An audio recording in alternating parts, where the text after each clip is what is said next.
Bienvenue dans Yoga is Alive Podcast, le podcast dans lequel on parle de yoga, de tout ce qui tourne autour du yoga et de la vie, tout simplement. Dans ce nouvel épisode, je suis accompagnée de notre chère Laura, Yogini Laurita sur Instagram, qui est passionnée de philosophie et qui a aussi un podcast qui s'appelle Histoire de Yoga et qui, si jamais vous aimez la philosophie et la mythologie, va sûrement vous plaire énormément. Dans l'épisode de jour, on va vous parler d'un livre qu'on a toutes les deux beaucoup aimé, qui parle un petit peu de deux visions du monde un peu différentes et dans lesquelles on va du coup vous partager nos expériences, les relier aussi au yoga. Donc on vous laisse en notre compagnie. Juste avant de commencer la discussion, une petite attention. À chaque fois qu'on se retrouve avec Laura, vous le savez, vous l'avez sûrement vu et entendu la dernière fois, on est très enthousiaste. Donc il y aura encore des petits bruits où on tape sur la table. J'espère que ce ne sera pas trop gênant. Si jamais vous avez des remarques à nous faire, n'hésitez pas à nous les faire. N'hésitez pas à vous abonner, à noter le podcast, ça aide beaucoup. D'avance, merci pour tout. Bonne écoute en notre compagnie. Ravie de vous retrouver aujourd'hui et ravie de retrouver une invitée de marque que vous attendiez sûrement. Bonjour Isa. Donc vous avez reconnu à sa douce voix, il s'agit de Laura Yogini Laurita. Et oui, ravie d'être là avec toi, merci pour l'invitation. Bah avec plaisir, tu le sais. Alors aujourd'hui on va parler de quoi Laura? On va parler d'un livre, en fait. Donc c'est une conversation qu'on a déjà eue en off beaucoup de fois, mais c'est un livre qui nous a beaucoup plu à toi et moi. C'est un livre que tu avais lu, tu m'en avais parlé plusieurs fois et puis finalement je l'ai lu récemment, il n'y a pas si longtemps que ça, et je t'ai dit franchement c'est trop bien. Voilà, parce que c'est un livre. Alors, est-ce qu'on peut commencer par le classifier? Est-ce qu'on peut le mettre dans le rayon développement personnel? Alors il est, je pense, dans le rayon développement personnel, mais le problème de ce rayon développement personnel, c'est qu'il y a beaucoup de choses qui sont dedans et je pense que parfois on a un peu une éruption cutanée à l'idée d'aller acheter un livre dans le rayon développement personnel parce que pour beaucoup de personnes, c'est pas de la littérature, c'est pas intéressant, on va pas vraiment l'appliquer, c'est des choses extrêmement bateau, pas forcément... vous connaissez en fait tout ce qu'on dit du Oui. développement personnel. Mais pour autant, ce livre-là, il a quand même énormément de valeur, je trouve. Énormément, énormément. Parce que, est-ce que tu peux nous expliquer un tout petit peu? Bon, déjà, est-ce qu'on parle... normalement, si vous savez déjà lu le titre de l'épisode, on vous parle du livre Mindset de la chercheuse Carol Dweck. Livre extrêmement intéressant, mais est-ce que tu pourrais nous dire du coup déjà pourquoi ça t'a plu? Oui, en termes de... on va déjà commencer par expliquer un petit peu ces concepts qui sont évoqués dans ce livre. Donc en fait, ça va être la première partie, on va définir les concepts. Ensuite, vous vous doutez, si on est là toutes les deux, c'est qu'on va vous partager nos retours sur ce livre, qu'est-ce que ce livre a pu changer. Je trouve que c'est toujours super intéressant de se demander qu'est-ce qu'un livre peut nous apporter. Et ensuite, vous vous doutez aussi, si on est toutes les deux, qu'on va parler de yoga, donc ça sera la troisième partie. Donc on commence par le commencement, et on commence par expliquer un petit peu ces mindsets, ces états d'esprit. Oui, alors mindset, traduction littérale, état d'esprit. Elle part du principe, elle a une hypothèse assez intéressante, c'est-à-dire que on peut avoir face aux choses qui se présentent dans notre vie, des expériences, etc., et par rapport à nos capacités, à nos abilities, ces capacités. Habileté, compétence. Par rapport à nos compétences, on a deux façons de voir le monde. Enfin, moi, j'aime bien parler des visions de monde, des états d'esprit. Il y a ce qu'elle appelle le fixed mindset, l'état d'esprit fixe, et le growth mindset, ou l'état d'esprit de croissance. Est-ce que tu veux bien nous expliquer chacun d'eux? Alors après, c'est intéressant de voir aussi que cette chercheuse, au final, elle a pas eu cette hypothèse qui lui est venue dans son lit un jour. En fait, c'est parce qu'elle a été confrontée à des enfants. Elle s'est rendue compte que certains enfants, quand ils étaient confrontés à un challenge, à quelque chose de plus compliqué, où ils n'avaient pas, t'as parlé de compétences, ils n'avaient pas les compétences pour, en fait, ça les stimulait à chercher, en fait, comment résoudre l'équation. Donc, ils étaient vraiment dans la résolution de problèmes. Et à l'inverse, d'autres enfants qui préféraient rester dans le connu, préféraient rester dans ceux qui connaissaient et dans ceux dans quoi ils savaient qu'ils étaient bons. En fait, au fur et à mesure de ces expériences, juste un petit aparté, donc ces expériences ont été un petit peu décriées parfois, enfin il y a eu toute une polémique après, enfin une polémique entre parenthèses, une polémique en science, c'est-à-dire que les expériences ont essayé d'être reproduites, et en fait on s'est rendu compte qu'elles n'étaient pas toujours reproductibles. Elle a répondu, je pense que dans la version du livre que tu as acheté, elle répond à certaines de ces choses. Donc voilà, donc c'est juste ça. Pour vous dire que c'est un travail de recherche qui continue d'être fait parce que c'est relativement compliqué. Et ces deux états d'esprit, ça va être l'état d'esprit fixe, comme l'a expliqué Laura, où on pense que l'intelligence, c'est une qualité qui va être gravée dans la pierre. C'est quelque chose, on est doté de telle intelligence, ça ne va pas bouger. Et on va avoir sans cesse l'envie dans notre vie de prouver cette intelligence. C'est ça. Pas. Et ensuite, on a le growth mindset, l'esprit de croissance, où là, on pense que les qualités intellectuelles, elles peuvent être cultivées par des efforts. Donc ensuite, on redéfinira un petit peu ce qu'on entend par effort. On n'est pas dans une politique de no pain, no gain, pas du tout. Je préfère préciser. Mais on est vraiment dans quelque chose qui va être plutôt être de l'ordre de la progression, du fait de se confronter à des problèmes pour réussir à développer de nouvelles compétences. C'est ça, c'est-à-dire, est-ce qu'on se voit comme un produit fini? C'est ça.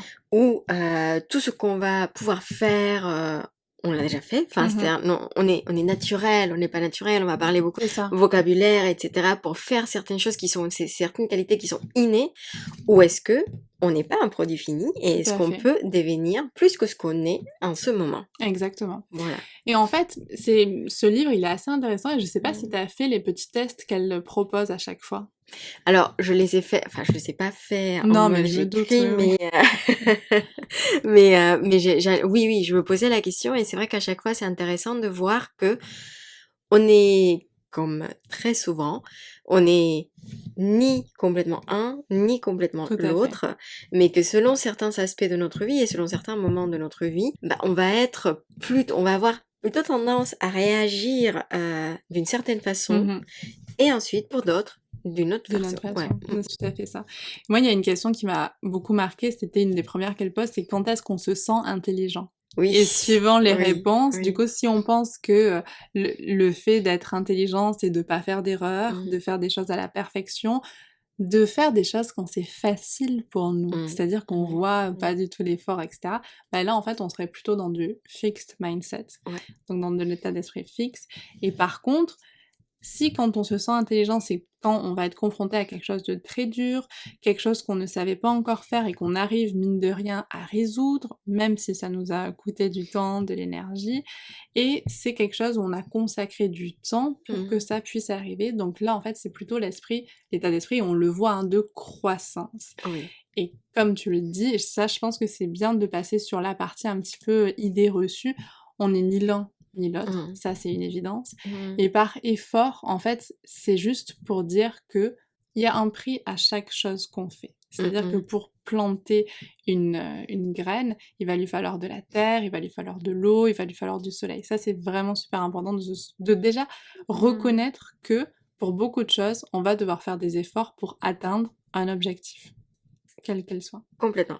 Mais si on échoue, ça veut pas dire que c'est juste parce qu'on n'a pas assez fait d'efforts. C'est ça. Et ça, c'est, je pense, quelque chose de super important et c'est quelque chose qu'elle explique bien dans le livre, mais que certaines critiques de ce livre n'ont peut-être pas assez reconnu aussi, de dire qu'elle ne dit pas que parce qu'on fait des efforts, on va fatalement réussir. Il y a le fait de travailler avec efficience et c'est pas parce qu'on travaille beaucoup qu'on travaille forcément bien. Non, complètement. Et il y a plein d'autres aspects à prendre en compte.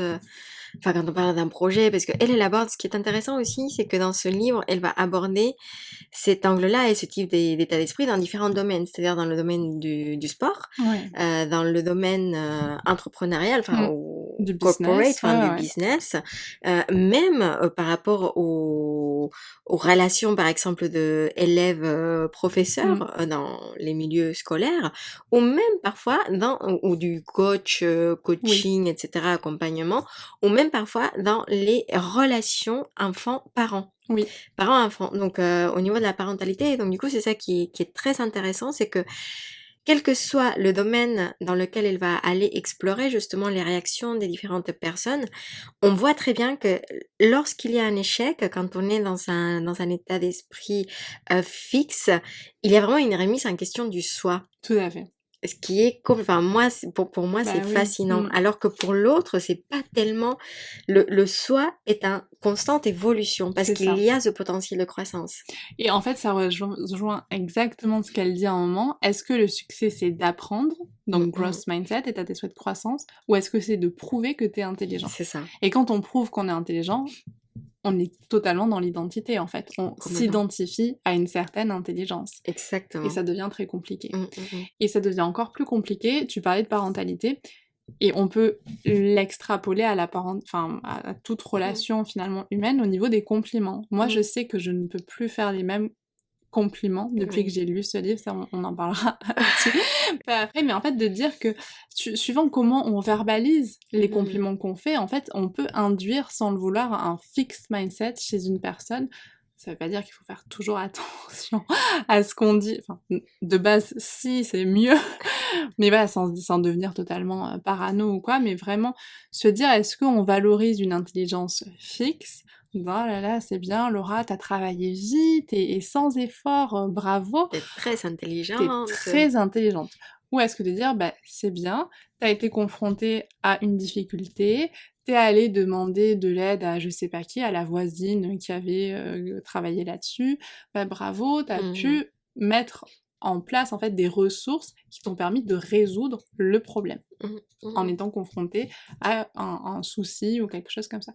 Et la manière dont on va tourner le compliment, du coup, va être beaucoup plus favorable à l'éclosion d'un état d'esprit de croissance à la personne chez qui on le fait, ou un état d'esprit fixe. Complètement. Parce qu'il faut dire que, et c'est ça aussi qui est intéressant dans ce livre, c'est que ces deux états d'esprit peuvent être construits, peuvent être développés et renforcés par le biais de plein de choses. Donc déjà, peut-être que ça vous parle chez vous, si vous pensez même à ce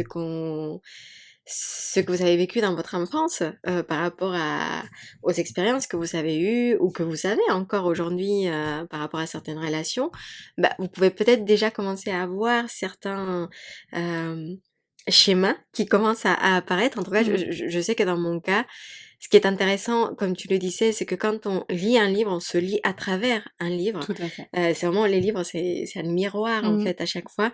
Donc, à chaque fois, je me posais la question de, ok, et dans cette partie de ma vie, est-ce que je suis plutôt fixe ou plutôt growth? Et est-ce qu'il y a moyen d'évoluer ou est-ce que ça a évolué aussi dans ma vie personnelle? Bien On sûr. va en parler. Mais... On va en parler, ouais. Mais c'est vrai aussi que, juste pour revenir sur la notion d'effort, en fait, il y a quelque chose qu'il faut toujours prendre en compte. Et ça, c'est un autre livre que j'avais lu, pareil, étiqueté développement personnel, mais super intéressant, qui s'appelait The Unfair Advantage. Et qui part du principe, enfin, qui explique en fait que finalement, peu importe ce qu'on fait, ce qu'on envisage de faire, en fait, on part pas avec les mêmes cartes. Ah oui, mais bien sûr. C'est évident. Et en fait, ces cartes-là, que ce soit le physique, que ce soit la famille, notre famille, que ce soit l'argent qu'on a pu avoir, que ce soit l'éducation. Si on a un diplôme de Cambridge University, c'est pas pareil que si on a arrêté l'école plus jeune, etc. Donc ça va pas forcément nous ouvrir les mêmes portes. Mais par contre, utiliser ça pour pouvoir prendre conscience de nos zones de facilité pour pouvoir progresser. Et c'est vrai que parfois, on va voir qu'on fait beaucoup d'efforts dans un domaine, et on a du mal, mais c'est juste voir pourquoi en fait. Est-ce que c'est juste pas parce qu'il nous faut plus de temps? Est-ce que c'est pas parce que finalement ça nous motive pas tant que ça? Et c'est vrai que parfois on peut bosser 3 heures, mais si on n'est pas motivé, on n'aura fait finalement que 10% d'efficacité, alors que si on bosse 3 heures en étant super motivé, bah en fait on va être à 100%. Donc ça veut pas dire qu'il faut travailler que quand on en a envie, ça veut juste dire qu'il faut travailler déjà en connaissance de son fonctionnement et en ayant toujours en tête de pourquoi on travaille sur ce projet, pourquoi est-ce qu'on travaille sur ces études, pourquoi est-ce qu'on travaille sur cette formation, qu'est-ce que ça m'apporte.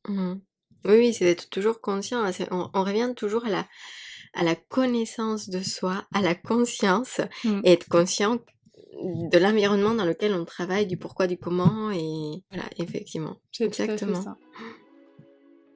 On va maintenant passer à une partie un peu plus personnelle dans laquelle on va vous expliquer, donc d'abord Laura et ensuite moi, ce qu'on a retiré de ce livre. Parce que ce livre, il y a eu quand même un avant et un après, et c'est pas toujours très fréquent qu'il y ait autant de changements entre avant la lecture et après la lecture, en tout cas autant de questionnements.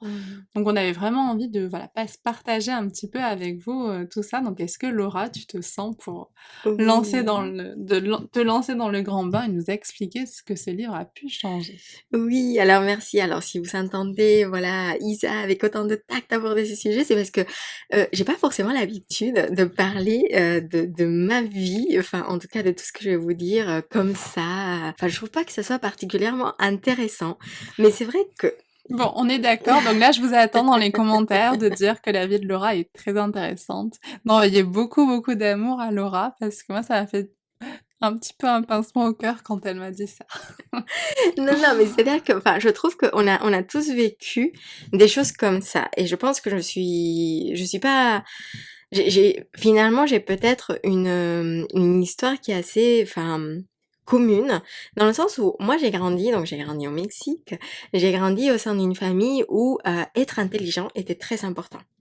Mon père est très intelligent, mais voilà, mais même là, je me rends compte qu'en disant ça, je suis peut-être, je le revois peut-être dans un fixed mindset, euh, mais quand j'étais enfant, j'entendais souvent justement ce type de phrase.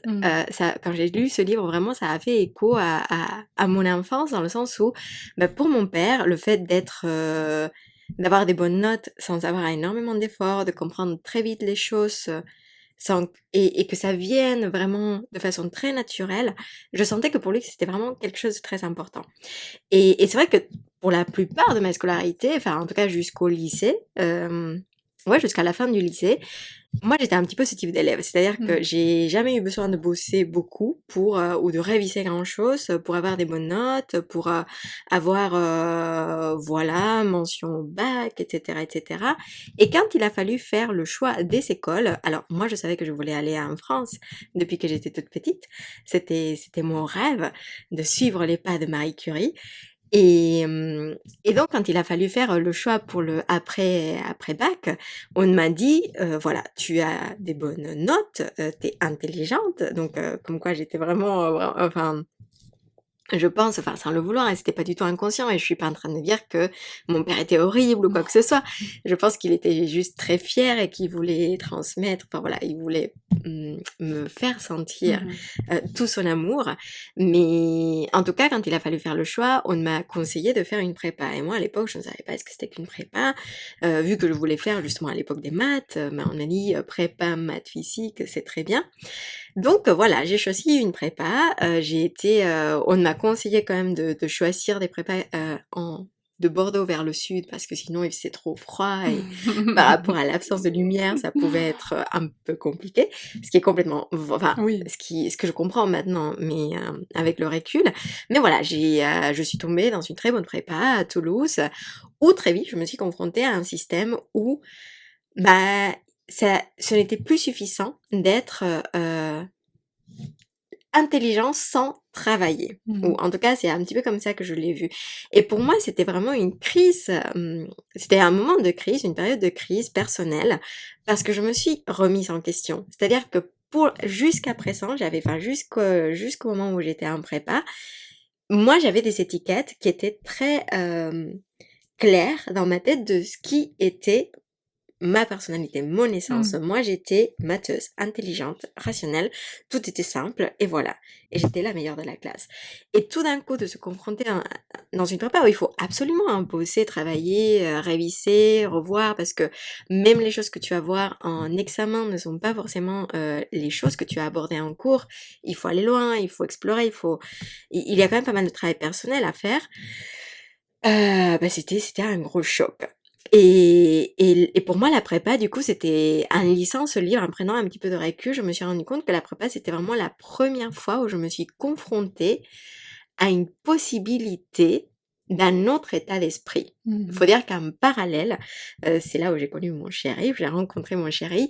Lui, il était vraiment il a toujours été, je pense, dans un growth mindset. Et je voyais que pour lui, ce n'était pas grave s'il était le pire de la classe, ce qui a jamais été son cas, hein, il a toujours été plutôt bon. Mais voilà, je voyais qu'il se remettait pas en question, c'était pas du tout mon cas. Et puis petit à petit, du coup, j'ai commencé à comprendre qu'il y avait d'autres façons de réagir, qu'il n'y avait pas que des étiquettes qui nous collent à la peau, et que on n'est finalement pas défini par ce type de choses qui sont finalement assez statiques dans le temps. Ce qui est intéressant, c'est que voilà, après, je fais un petit peu un petit saut dans ma vie, mais j'ai fait une grande école, ensuite j'ai suivi j'ai fait un travail en entreprise, en corporate, et puis quand j'ai décidé que la vie en entreprise n'était pas du tout ma vie, j'ai commencé le yoga, et finalement, à nouveau, en lisant le livre, c'est là où je me suis rendu compte que c'est quand j'ai commencé à faire ma pratique de yoga, parce que j'ai commencé ma pratique de yoga parce que j'avais énormément mal dans mon corps, j'étais blessée, je savais que je n'étais pas forcément, que je faisais pas le yoga pour une histoire je le faisais pas pour une histoire par exemple de fitness, ce qui peut être le cas pour beaucoup de pratiquants et c'est très bien, ou pour une histoire de vouloir faire certaines postures. Moi, j'avais juste envie de ne pas avoir mal. Et donc dans ce sens-là, je me sentais assez libre depuis le début dans ma pratique de yoga pour apprendre, pour grandir et pour découvrir plein de choses. Et en lisant ce livre, je me suis rendu compte que finalement, c'est le yoga qui m'a permis, sans que je sache mettre des mots dessus, d'être dans un état de growth mindset, un état d'esprit de croissance. Parce qu'à ce moment-là, je pouvais accepter que je ne connaissais pas, mais que ce n'était pas grave, que tout ceci était une pratique, parce qu'en plus j'ai eu la chance d'être avec des professeurs qui insistaient en fait sur le fait que c'est une pratique de yoga, rien n'est fini, rien n'est figé, il n'y a pas une fin, il n'y a pas un but, et donc voilà pour le petit récap de ma vie. Après, c'est vrai que moi, à l'époque où j'ai lu ce livre, je commençais un projet de livre également, un livre en français. Donc à nouveau, je partais dans un domaine que je ne connais pas du tout, parce que c'est encore le cas aujourd'hui, dans une langue qui n'est pas ma langue maternelle. Eh bien, ce livre m'a énormément aidé finalement à travailler sur ce processus du livre qui est quand même assez particulier. Si vous l'avez déjà vécu, vous saurez qu'il faut absolument se détacher de tout ce qu'on écrit. Donc voilà comment le livre m'a aidé, impacté, m'a aidé aussi à mettre des mots dessus sur beaucoup d'étapes de ma vie qui avaient été quand même assez clés. Mais au final, moi, ce que j'entends aussi dans ce que tu viens de nous raconter, et merci beaucoup, parce que je trouve que c'est très très riche, très enrichissant, c'est qu'il y avait quand même toujours cet état d'esprit de croissance. T'as toujours voulu te confronter à des choses, quand même, qui te mettaient plus ou moins dans une position de challenge. Et moi, je trouve qu'en ça, même si... Et c'est là où on voit que même dans un même domaine, on peut avoir du fixe et du growth mindset mêlés. Et c'est vrai que cette curiosité, cette découverte que t'as eue de quitter ton pays, de venir en France, moi, je sais que j'ai vécu pour aller en Allemagne et ça a été quand même très, très, très difficile. Enfin, sur le coup, je m'en suis pas rendu compte, mais ensuite, une fois que j'y étais, je me suis dit, peut-être que c'est pas trop mal que j'y ai pas tant réfléchi que ça, parce que c'est toute une étape clé, finalement. Oui, c'est vrai. Oui, c'est vrai, mais je l'avais pas vu comme ça, tu vois, et c'est pas faux. Mais en fait, c'est ça, enfin, du coup, on va commencer par là, mais moi, c'est ça que j'ai le plus apprécié dans ce livre, c'est de comprendre, de mieux comprendre mon fonctionnement, de mieux comprendre le fonctionnement des autres. Et je me suis rendu compte en reprenant mes études, mais ça je vous en parlerai ou je vous en aurais déjà parlé dans un autre épisode, dans les erreurs que j'ai fait dans ma reprise d'études, c'est que je ne sais pas pourquoi, mais je me suis remise dans un état d'esprit fixe, où finalement j'avais envie, à un moment j'ai eu envie d'avoir des bonnes notes. C'est-à-dire qu'il y avait quand même un ultimatum que je me suis fixé, que je me suis auto-fixé, au vu de l'âge à laquelle je reprends mes études, etc. J'ai pas envie d'y passer 6 ans. J'ai envie de réussir, etc. Mais en fait, une fois que cet engrenage s'est mis en place, en fait, réussir, pour moi, finalement, c'est avoir les bases, acquérir les bases pour pouvoir être compétent dans son boulot et continuer à apprendre. En fait, ça s'est transformé en avoir des bonnes notes, pas faire d'erreurs. Et en fait, j'ai réalisé que c'était pas du tout ce que je voulais, et au-delà de ça, c'était pas du tout ce qui avait du sens pour moi. Et finalement, de me rendre compte de ce qui était en train de se passer un petit peu dans ma tête, ça m'a aidé en deuxième année, par exemple, à un petit peu prendre de recul par rapport à ça, et me dire ok, qu'est-ce que je peux faire pour revenir au sens de ce que ça a pour moi, qu'est-ce que je peux faire pour me mettre parfois dans des situations compliquées, des situations qui me challenge mais je sens que j'ai besoin d'aller là-dedans. Et c'est notamment les stages qui m'ont beaucoup aidé à faire ça, à me confronter à des événements finalement que je maîtrisais absolument pas, à me mettre en difficulté, me mettre dans des moments où je ne savais pas quoi faire. En fait, à chaque fois, je me suis rendu compte que même quand je savais vraiment pas, eh ben juste en parlant avec d'autres personnes, en discutant tous ensemble, ben on arrivait à placer des clés et j'ai beaucoup plus progressé de cette manière que juste en voulant faire parfaitement, sans faire d'erreur, etc. Donc ça, c'est vrai que les stages m'ont beaucoup aidé. Et moi, ce livre a eu un impact encore plus important au tout début, en plus de ma carrière, je n'irai pas jusque-là, mais... Tu l'as lu quand? Je l'ai lu, je vais te dire ça, en 2017. Ok. Donc je pense que ça doit être une des premières éditions. En 2017, donc il y a 5 ans. Je pense que là, c'est la dernière fois, du coup, je l'ai relu, donc je crois que c'est ma 3e relecture. Donc, et à chaque fois, du coup, je découvre des nouvelles choses, etc. Et j'ai eu besoin de le relire, justement, lors de ma première année, quand je me suis rendu compte que j'étais en train de vriller, en fait. Ouais. Parce que c'est vrai que j'ai grandi, on a grandi dans l'idée il fallait avoir des bonnes notes, mais voilà, parce que après c'est une génération aussi, peut-être nos parents, qui finalement ne pouvaient pas s'en sortir autrement que en essayant d'avoir un boulot, en essayant de s'en sortir. Et nous, on a beaucoup grandi avec la notion de l'effort. L'effort est super important. Après, peut-être que c'était too much, peut-être que c'était beaucoup trop, et ça, je l'entends. Mais à la fois, je pense que ça m'a beaucoup aidée. En fait, ça m'a beaucoup aidée de me rendre compte, en fait, que si je voulais quelque chose, souvent, il fallait quand même que j'y travaille. C'était pas juste l'histoire de dire, je vais y penser très très fort, et je pense que ça va toquer à ma porte. Je pense que on peut y penser très fort, on peut mettre en place des efforts, on peut mettre en place en tout cas des actions, et ensuite les choses peuvent se mettre en place. Donc c'est vrai que moi, cette notion d'effort, etc., j'ai toujours travaillé. J'ai toujours su qu'il fallait que je travaille, et je pense aussi que j'ai pas forcément j'ai une intelligence de base, on va dire, mais je pense que c'est pas ça ma plus grande qualité. Je pense que ma plus grande qualité, ça va être d'être tenace, de continuer à apprendre, Persévérer. Persévérance, ça c'est sûr. Et du coup, la première fois que je l'ai lu, en 2017, donc je venais de commencer à donner des cours de yoga dans un centre, donc ça faisait quelques mois que je travaillais, pas très longtemps, ça faisait 3-4 mois. Et en fait, ce centre, donc j'avais jamais été payée depuis le début parce qu'il y avait un problème au niveau des factures. En fait, on a vite compris que le centre avait des problèmes. Qu'il se passait quelque chose. Il se passait quelque chose. Et j'en ai été, dans le chapitre de ce livre, à la partie que tu as évoquée tout à l'heure, à la partie business. Où en fait, dans cette partie, Carol Dweck, elle va décrire finalement le comportement de chefs d'entreprise qui ont un état d'esprit fixe. Et souvent, c'est des personnes, pas que le chef d'entreprise, toute l'équipe de direction, qui ont fait capoter leur boîte en pensant que finalement, il fallait sans cesse qu'ils prouvent leur valeur et pas qu'ils évoluent. Alors que souvent, une entreprise va être obligée de s'adapter, de muter, d'évoluer. L'exemple de Canva, par exemple, qui a sans cesse fait face à plein d'échecs au début et qui a sans cesse essayé de se remettre en question, de se remotiver. Et c'est un outil que je trouve extraordinaire parce qu'on voit à quel point il évolue avec son temps. Et on voit à quel point il est résilient à ce niveau-là. Donc, j'avais en tête ces principes de direction pour une entreprise. Donc on arrive, donc on était conviés dans un endroit où on commence à s'installer en tailleur, on commence à chanter des mantras. Jusque-là, c'était un peu habituel, c'était ok. Sauf que là, on était en situation de crise.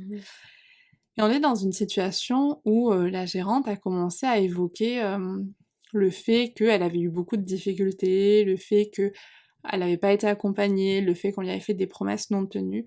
Et en fait, dans son discours et dans sa manière de faire, j'ai vu un peu de fixed mindset. C'est-à-dire, je me suis dit, ok, là, à ce moment-là, peut-être qu'en fait, elle n'a pas pris conscience qu'il allait falloir se confronter à la difficulté. Et taper dans le dur en disant, j'y arrive pas, comment est-ce que je peux faire pour m'en sortir? Et pas juste de dire, on m'a pas aidé, on m'a pas aidé, c'est pas très sympa. Enfin, il y a un temps pour tout. Et en fait, ça m'a aidé à prendre la décision d'arrêter avec ce centre. Et au final, ça a été une très bonne décision parce que j'ai pu m'épanouir ailleurs. Et finalement, la manière dont on s'est quitté était très cordiale et très correcte. j'avais pas d'animosité envers elle. Parce que t'avais compris, Exactement. justement. Et j'avais pas envie de lui donner des conseils. Enfin, j'avais juste lu un bouquin, j'allais pas lui dire voilà comment il fallait faire pour sauver ton entreprise. Et pour la petite histoire, elle est allée jusqu'au bout. Elle est allée en procédure judiciaire. Et finalement, ça a été compliqué pour elle. Ça a été très très très Tu compliqué. m'étonnes. Et 1 an plus tard, elle a réussi. Elle a réussi à s'en sortir. Et 1 an plus tard, je suis allée la voir. Je ne sais plus pour quelle raison, je sais plus quel était le prétexte, mais j'avais besoin de la voir. Je crois qu'elle m'avait demandé quelque chose. Elle m'avait dit est-ce que tu veux revenir, etc. Et je voulais pas lui dire par téléphone non. Je suis allée la voir et je lui ai expliqué que moi, voilà, j'avais trouvé mon petit équilibre à côté et tout. Et la manière dont on a discuté, j'étais très heureuse pour elle dans la mesure où elle avait compris. C'est-à-dire qu'elle savait comment faire, elle savait comment s'adapter. Elle m'avait dit, voilà, je me suis rendu compte que je suis pas bonne dans le management, donc j'ai pris quelqu'un qui travaille là-dessus. Donc maintenant, j'ai plus à m'occuper de ça. Je m'occupe d'autres choses, je m'occupe de la vision à long terme, etc. Et c'était là où elle était vraiment bonne, en fait. Et c'était là où elle avait cet état d'esprit de croissance. Pas dans le management, pas dans la gestion de base, qui au final était hyper anxiogène pour elle. Et ouais, de mieux comprendre ce qui se passe autour de nous, je trouve que c'est... Ah ouais, mais c'est ça qui est super intéressant, c'est que finalement aussi, ce livre t'a aidé non pas à te dire «Ah, maintenant je comprends tout et je vais Pas du pointer tout, du ouais, doigt», non. mais plutôt à mieux comprendre, à être dans un état où tu es plus capable de te placer de te mettre à la place de C'est l'autre ça. et de te dire ok, je comprends d'où il vient, donc je peux accepter aussi les choses sans que ça ait un impact aussi important, parce que tu aurais pu être dans cet état très impacté par ce qui se passait. Enfin, tu étais quand même dans cette situation de crise, t'en faisais partie, je veux dire, d'un point de vue économique, il y avait aussi des impacts, des répercussions qui t'atteignaient, et le fait que tu aies compris, ça t'a permis de ne pas avoir une réaction qui aurait pu être peut-être défavorable pour toutes les deux, pour votre C'est sûr. relation, et c'est ça qui est intéressant de ce type de livre. Non, mais c'est sûr. Et finalement, même l'impact économique, je l'ai compris, ça a eu des répercussions qui ont vraiment été problématiques, hein, pour moi, pour la suite, etc. Mais au final, je pense que la manière dont je l'ai vécu, je pense, Oui, était beaucoup c'est ça. plus apaisée, Mm. tu vois. Et ça, je pense que c'est... Alors, peut-être que certains diront, non, il fallait râler et tout. Et peut-être, parfois, l'indignation, c'est bien, mais parfois, la compréhension est juste savoir quand s'arrêter, en fait. Quand dire, non, mais là, ça va pas. Les drapeaux rouges, et notamment, il y a toute la partie sur les relations amoureuses que moi, j'ai trouvé extrêmement intéressante, parce qu'il y a aussi l'état d'esprit dans les relations amoureuses, et qu'une relation amoureuse, ça va pas être la lune de miel pendant 40 ans. Et C'est si ça. c'est le cas, c'est fantastique. Mais dans la plupart des cas, ça va pas être la lune de miel tout le temps. Et faire des efforts pour une relation amoureuse, c'est pas mal. Mais on est tellement biberonné à certaines images romantiques, Certains romantisées, contes. certains contes, certains films, dans la culture, c'est vrai qu'on a une image du couple qui est... Immaculé. c'est ça. Extrêmement simple, extrêmement fluide. Et on nous dit, si c'est pas fluide, ça va pas. Mais parfois, c'est pas dans la fluidité qu'on arrive à trouver déjà, c'est parfois dans la confrontation, dans la communication, Ouais, tout simplement. complètement. Il n'y a que ça qui permet d'avoir une croissance. Il y a cette histoire de la langouste, tu connais? Non. C'est une histoire qu'une prof de yoga m'avait racontée, nous avait raconté pour nous expliquer un cours où justement elle disait que les langoustes, quand elles grandissent, elles ont besoin de changer de carapace. Sauf que pour changer de carapace, il faut une étape de transition dans laquelle ils sont très vulnérables en fait, parce qu'ils n'ont pas la nouvelle carapace n'a pas grandi, parce que voilà, mais ils sont déjà plus grands que l'ancienne carapace qui est trop petite pour eux, et donc dans cet entre-deux, ils se trouvent assez vulnérables. Et oui, c'est une étape où c'est très périlleux de sortir, voilà, comme ils le font d'habitude, mais c'est une étape néanmoins nécessaire pour la croissance. Non, c'est une très jolie histoire. Ouais, Merci. j'aime bien cette petite histoire. Donc, sur cette jolie histoire de langouste, on part sur la 3e partie, donc sur l'application Oui Yoga. Parce qu'au yoga, on a effectivement, et on peut avoir de cet état d'esprit, comme partout. C'est un domaine où les élèves ou les profs peuvent avoir cet état d'esprit, mais c'est aussi, et on verra pourquoi, un bel espace pour travailler sur justement cet état d'esprit de croissance, ce growth mindset, on peut vraiment le cultiver. Et donc, tu veux parler des postures pour commencer? C'est peut-être... Oui, en fait, c'est quelque chose dont on a parlé avec Laura quand j'ai terminé la formation, le 300 heures de Jason Condell. Donc Laura l'avait fait 1 an avant, donc sous le même format, en ligne. Et en fait, je suis arrivée dans le 3e module sur une séance qu'on a toutes les 2 vécue de manière horrible. Ouais. Donc sur une séance, on sait pas ce qui lui a pris. Franchement, c'était quand même bizarre. Non, c'était clairement une séance pour nous confronter. C'était une séance qui était challengeante. Non, mais c'était au-delà de challengeant, c'était du n'importe quoi. D'ailleurs, j'avais partagé sur Instagram, mais tellement que c'était drôle en accéléré, mais tellement que j'étais mais qu'est-ce que c'est que ça? Donc en fait, c'était je ne sais combien de postures en équilibre sur les mains, enchaînées. Après, la préparation était bonne. Enfin, voilà, tout était très bien dans cette séance, mais ça a été horrible. Enfin, ça a été vraiment difficile à vivre, difficile physiquement. Mon corps s'en souvient. Enfin, j'ai eu des courbatures le lendemain. Enfin, c'était quand même Moi, je suis assez fou. partie. Oui, voilà. Je suis carrément partie. Et du coup, j'en parle à Laura, je dis, mon Dieu, mais qu'est-ce que c'était que cette séance? Donc... Et tout de suite, elle a su de quelle séance je parlais. Et là, elle me dit, ah non, et moi, je suis partie. Je dis, mais comment ça? Je me suis cassée, clairement. J'ai commencé donc du coup, séance en ligne, enfin formation en ligne, hein, donc j'étais à la maison, je me souviens très bien. En plus, j'aime bien commencer les pratiques, enfin le matin avec ces pratiques-là. Et clairement, je m'attendais pas à ça. Je pense que c'était aussi la journée. Enfin voilà, j'avais peut-être pas déjà de base l'énergie pour faire une séance de ce style. Mais en plus, au bout d'un moment, vraiment, je ne pouvais pas avancer. Donc, quand ce type de choses arrive, moi je n'ai pas peur de mettre une limite assez vite, assez fort, et j'ai juste éteint l'ordi, et je me suis cassée, et j'ai fait quelque chose de complètement différent. Mais après, finalement, et c'est ce que je raconte, c'est ce que je te racontais aussi, c'est que jour après, je ne sais plus combien de jours après, je me suis dit, en plus Stéphane il était même étonné parce qu'il savait que j'allais prendre beaucoup de temps. Finalement, au bout de 40 minutes, j'étais partie, j'étais très énervée contre moi-même, contre le prof, contre tout le monde. Et mais finalement, quelques jours après, je me suis dit, ok, tout va bien, ce n'est pas grave. Le but, c'est de faire ce qui est possible pour toi de faire. Évidemment, je peux pas vous dire que ce jour-là, où j'avais une bonne énergie, où j'avais passé une très bonne nuit de sommeil, j'étais bien, j'étais partie positive, etc. Je ne peux pas vous dire que j'ai tout fait et que c'était tout d'un coup la belle histoire de j'ai tout réussi et tout était fluide dans la pratique. Non, non, il y a eu beaucoup de passages où j'étais à nouveau un petit peu frustrée, un petit peu en colère, mais malgré tout, j'ai fini la pratique et évidemment le lendemain, j'avais plein de courbatures partout. Mais j'étais contente parce que je m'étais confrontée justement à cette première frustration, à cette première limite que je m'étais posée et à moi-même finalement.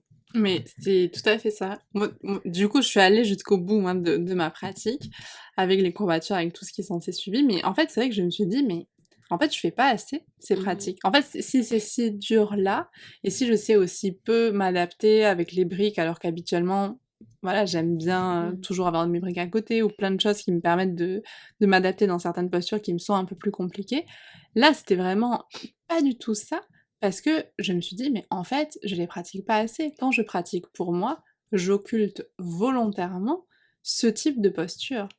Et ensuite, je me suis dit, mais pourquoi j'occulte ce type de posture? Et en fait, c'est dans un replay d'un live de la formation que quelqu'un a posé la question, ou que lui-même a expliqué que finalement, si on fait que ce qu'on sait faire, et qu'on reste dans des choses qui sont simples pour nous, ou par exemple, je prends l'exemple il y a beaucoup de profs de yoga qui sont naturellement, qui sont souples de par leur passé, naturellement c'est faux, excusez-moi, de par leur passé de danseur ou de gymnaste, dans ce cas, c'est comme si eux se contentaient de faire que des postures qui sont super accessibles au niveau de leur souplesse, et qui vont jamais se confronter à quelque chose qui demande un peu plus de force.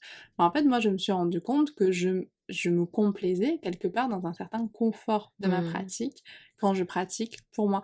Et c'est intéressant de se confronter à certaines formations ou à certains ateliers ou quoi, où finalement on revient à cet état d'esprit d'apprentissage et de progression. Parce que finalement, ce que Jason Condell expliquait, c'est que si on ne fait que ce qu'on sait faire, on ne va pas progresser. Et si on revient à l'état d'esprit de croissance dont on vous parle depuis tout à l'heure, c'est que c'est le challenge qui nous Mmh. permet de développer de nouvelles compétences. Mmh. C'est le fait de se confronter à quelque chose qu'on ne sait pas encore Mmh. faire Mmh. qui nous permet de progresser et cet encore est extrêmement C'est ça. important. Si on ne sait pas, se placer en équilibre sur les mains aujourd'hui, on ne sait pas encore se placer en équilibre sur les mains aujourd'hui. Si on veut le faire, on peut mettre en place des choses. C'est ça, complètement. Ou ne serait-ce que, enfin, si vous débutez en yoga, si vous ne savez pas encore placer votre souffle, ne serait-ce que Mmh. ça Bien parfois, sûr. hein, c'est complètement aussi l'idée du yoga, c'est complètement l'idée du fait que la pratique du yoga nous permet de mettre en place parce qu'il n'y a pas d'objectif à atteindre, en fait, Mmh. finalement. Il y a personne qui va venir vous dire, enfin, en tout cas, je l'espère, hein, que vous êtes mauvais en yoga. Pour le ramener, bah, voilà, à des choses que j'adore, hein, qui est la philo du yoga, ça, pour moi, ça fait vraiment un lien avec la notion de l'impermanence. C'est-à-dire que pour les traditions bouddhiques, tout est changement. Mmh. Tout est impermanence. Et si on accepte finalement cet état d'esprit de croissance, on est dans un état où on accepte cette Bien sûr. impermanence. On accepte que on est là où on est aujourd'hui, mais demain, on sera probablement dans un endroit complètement différent. Et tout cela, ça va dépendre de beaucoup de choses.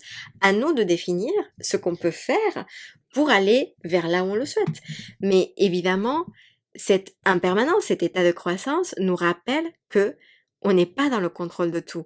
En fait, très souvent, et je pense que c'est très bien aussi, quand la pratique devient un refuge, quand la pratique devient un endroit où on a l'impression qu'on se sent en sécurité, très vite et très souvent, on peut se dire: «Bah, alors je vais faire une pratique qui me fait du bien parce que je la connais, c'est les Bien postures que je sûr. connais tout le temps», et je trouve que parfois, c'est effectivement ce qu'il faut faire, Oui.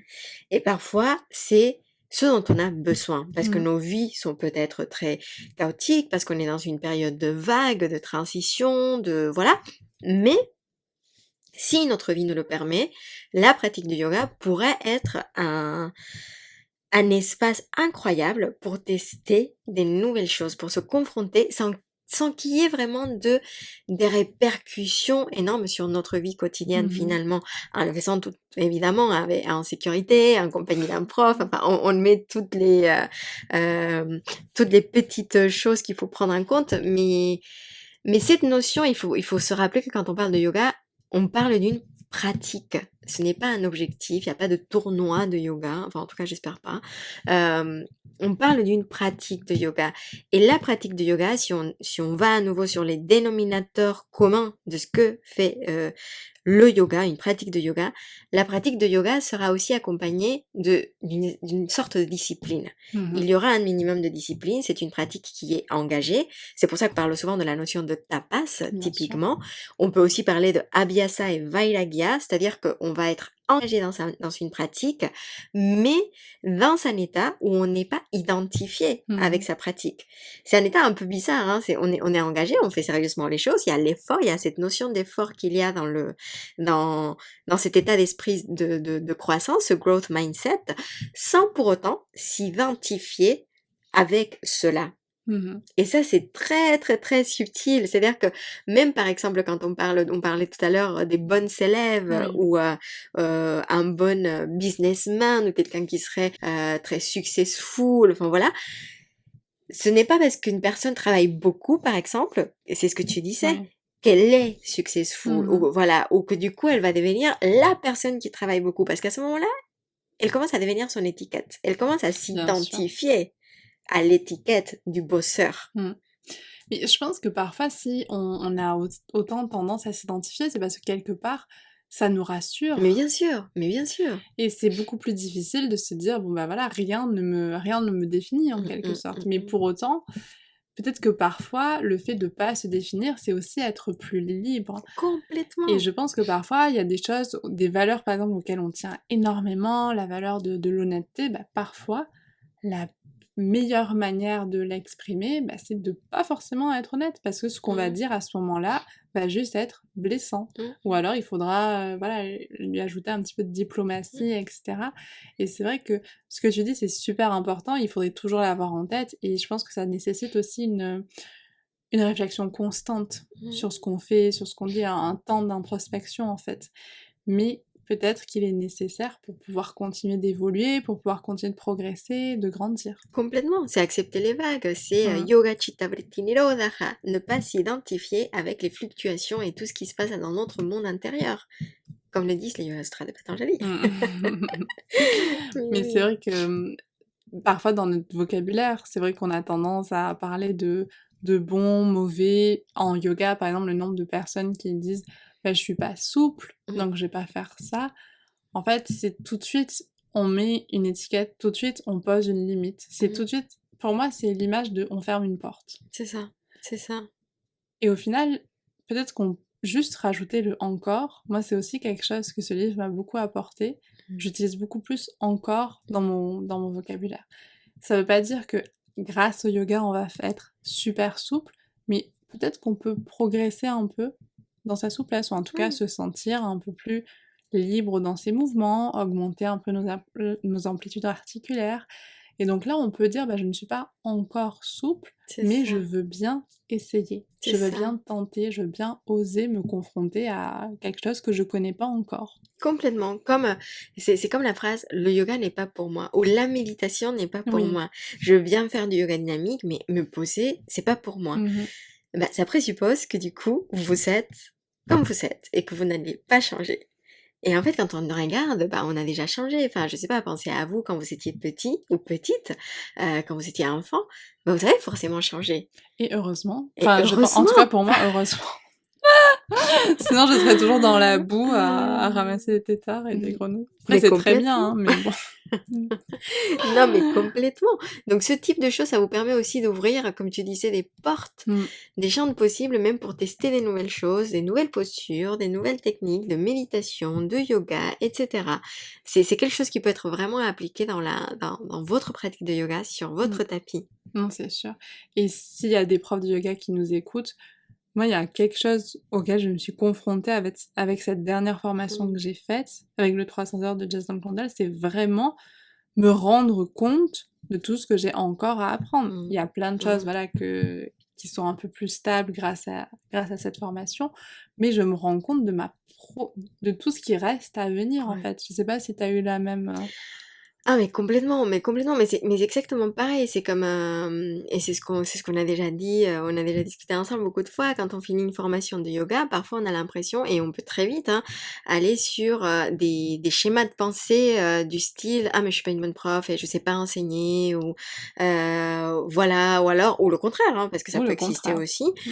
et on a l'impression que c'est figé, alors que même en étant prof, on évolue, l'enseignement évolue et en plus de ça, pour, aller plus loin, on a besoin aussi parfois, c'est vraiment très important de mettre l'accent sur les formations, sur toutes ces choses qui existent heureusement aussi aujourd'hui et toutes les façons dont c'est possible de se former aujourd'hui, le en ligne. C'est pour ça que nous, on adore justement Mmh. enseigner, à travers, ces types de supports.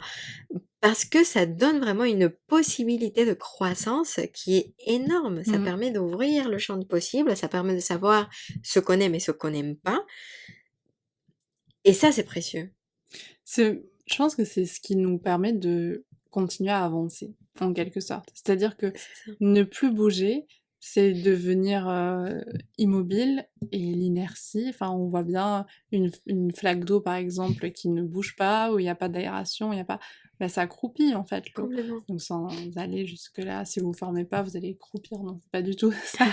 Mais c'est juste de dire de toujours garder, en tout cas, cette curiosité, et les formations, ça peut être, voilà, prendre un temps pour se Mmh. former pendant quelques mois, et cetera, mais ça peut être parfois des ateliers. Moi, j'ai parfois beaucoup plus appris, Mmh. enfin, j'irai pas dans un atelier plus qu'une formation, mais j'ai énormément appris parfois dans des ateliers d'un week-end, parce Oui, que complètement. l'enseignant était, enfin, répondait aux objectifs que j'avais pour cette formation, avait un état d'esprit qui correspondait à ce que j'avais envie d'apprendre, et proposait des choses qui étaient très, très, très, Mmh. valides, en fait, très, enrichissantes. Complètement, parce qu'il y a un truc, peut-être on en a pas parlé beaucoup, mais il y a quelque chose qui fait, qui apporte beaucoup le growth mindset, l'état d'esprit de croissance, qui est que à partir du moment où on sait qu'on n'est pas défini par tout ça. On sait qu'on n'est pas défini par voilà notre capacité à l'instant T de quoi que ce soit. On est beaucoup plus capable de demander de l'aide. Oui. Et ça, c'est extrêmement important parce qu'à partir du moment où on sait qu'il nous reste encore tout ce chemin à parcourir, enfin voilà, je fais des mouvements avec mes mains, mais imaginez un grand chemin à parcourir si vous nous écoutez. Bah, à partir de ce moment-là, vous savez que vous avez besoin, qu'il y a des choses qu'on ne peut pas faire tout seul. C'est ça. Et qu'on a besoin de être formé, d'être guidé, d'apprendre, enfin, formé par un livre par exemple, enfin ça peut, pas forcément une personne, mais cette aussi capacité à dire je ne sais pas et j'ai besoin d'aide et je veux bien que tu me l'apprennes, c'est extrêmement précieux quand on est dans un état de croissance. Tout à fait, mais le truc c'est qu'on en revient à tout ce qu'on a dit au début, c'est-à-dire que le fixed mindset, c'est essayer de prouver qu'on est intelligent. Et c'est vrai que on va passer tellement de temps à essayer de prouver que finalement on va plus passer de temps à essayer de poser des questions, à garder la curiosité. Et moi, je me suis vraiment rendu compte de ça. À un moment, j'essayais de prouver, là, en reprenant mes études, que j'étais capable. Alors que non.